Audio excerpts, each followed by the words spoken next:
В Якутии проходят ежегодные отборочные соревнования для участия в финале 7-го национального чемпионата «Молодые профессионалы» WorldSkills Russia, которые состоятся в городе Казань.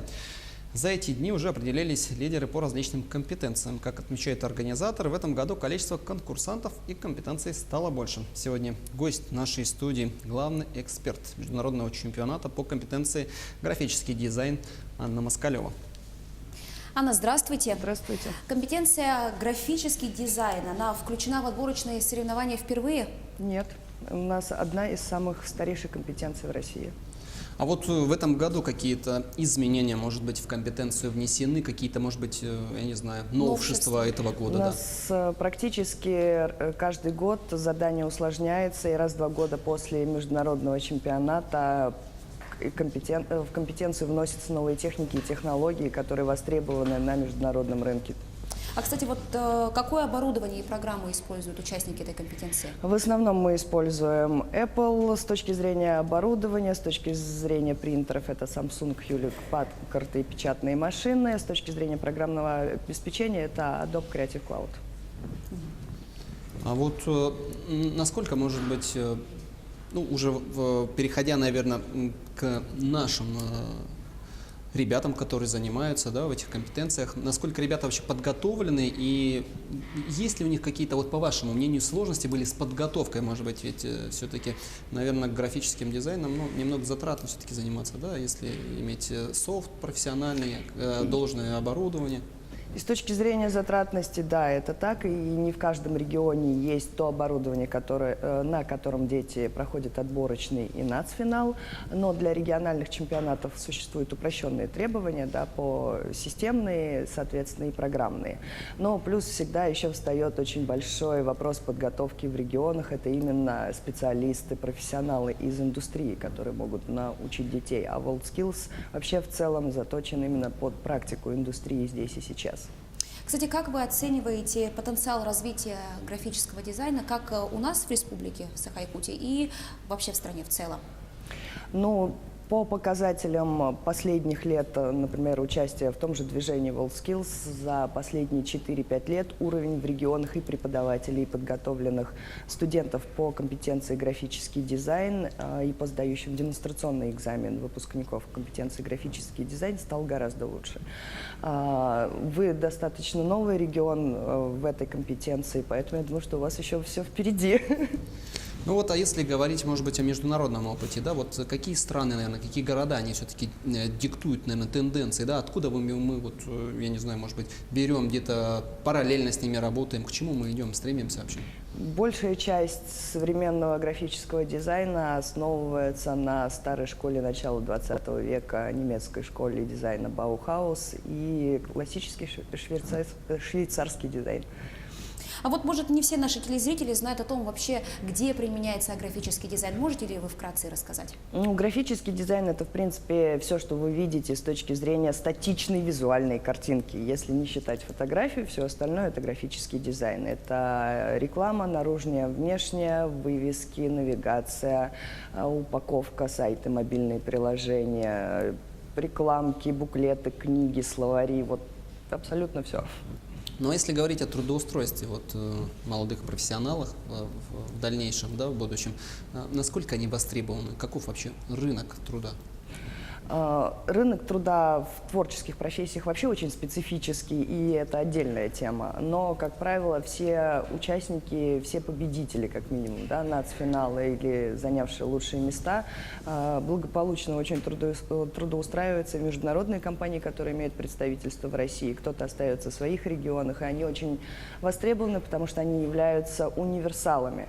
В отличие от обычных выпускников даже высших учебных заведений, где есть четкая специализация по одному из направлений графического дизайна, то компетенция и подготовка компетенции дает как минимум 4 направления, в которых дети абсолютные специалисты. А как происходит сертификация экспертов WorldSkills Россия и на какой срок им даются полномочия? Сертификация экспертов WorldSkills Россия происходит, как по общим правилам, которые, если кому-то интересно, вы можете ознакомиться на сайте WorldSkills в разделе «Сертификация», но каждая компетенция, соответственно, выбирает только опытных и профессиональных людей, выдвигает их на соответственно, сертификацию. После этого они проходят обязательно практическое, скажем так, выполнение того же модуля, который выполняют дети. И после этого, ну, как бы мотивационное собеседование обязательно, потому что сертифицированные эксперты должны развивать компетенцию и развивать остальные регионы в плане новых техник и технологий по своей компетенции. Ну, мы знаем, что существуют специализированные центры, да, получается, компетенции. Как они вообще аккредитуются и что это такое? Специализированный центр компетенции, по сути, это центр для подготовки региональных экспертов, обучения региональных экспертов для проведения каких-то скилл-кэмпов, тренировок по той или иной компетенции.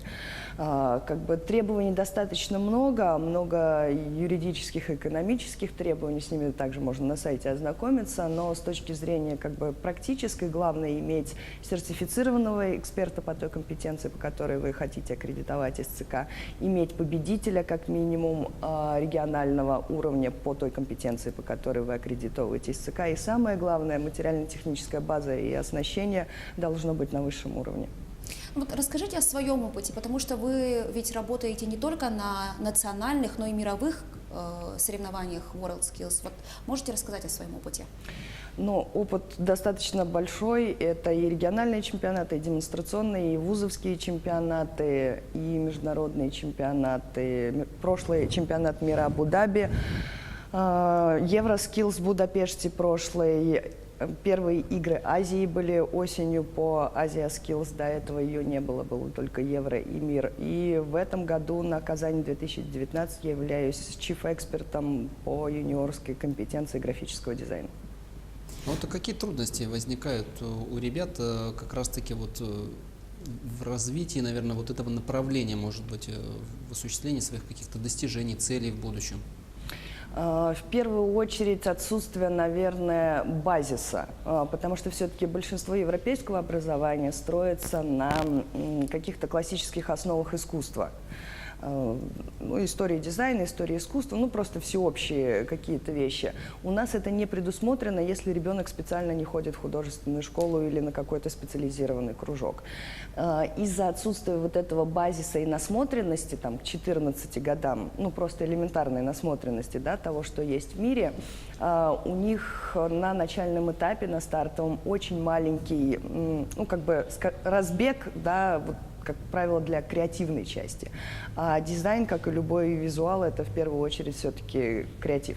Вот, собственно, мне-то хотелось бы и спросить, да вот вы как раз об этом сейчас заговорили, а вот чем вас с таким большим международным опытом могут удивить ребята? Вот как раз вы заговорили об опыте, которых у них у большинства и нет, а вот чем вас-то они могут удивить? Что они должны показать-то, собственно? Есть, знаете, как говорится, врожденное чувство, не знаешь, но делаешь интуитивно. Нет, на самом деле попадаются дети, которые не знают ни одного правила композиции, не знают ни одного правила цвета и не знают ни одного графического дизайнера и художника вообще, но у них есть интуитивное чувство стиля, чувство вкуса, какие-то вещи они придумывают. Вот с таких детей мы, в принципе, по всей стране, наверное, и ищем, ну, глобально, для национальной сборной, потому что дальше на них остается наложить только технику, правила, да, дать им, ну, расширить базис, и это уникальные специалисты во всех отношениях.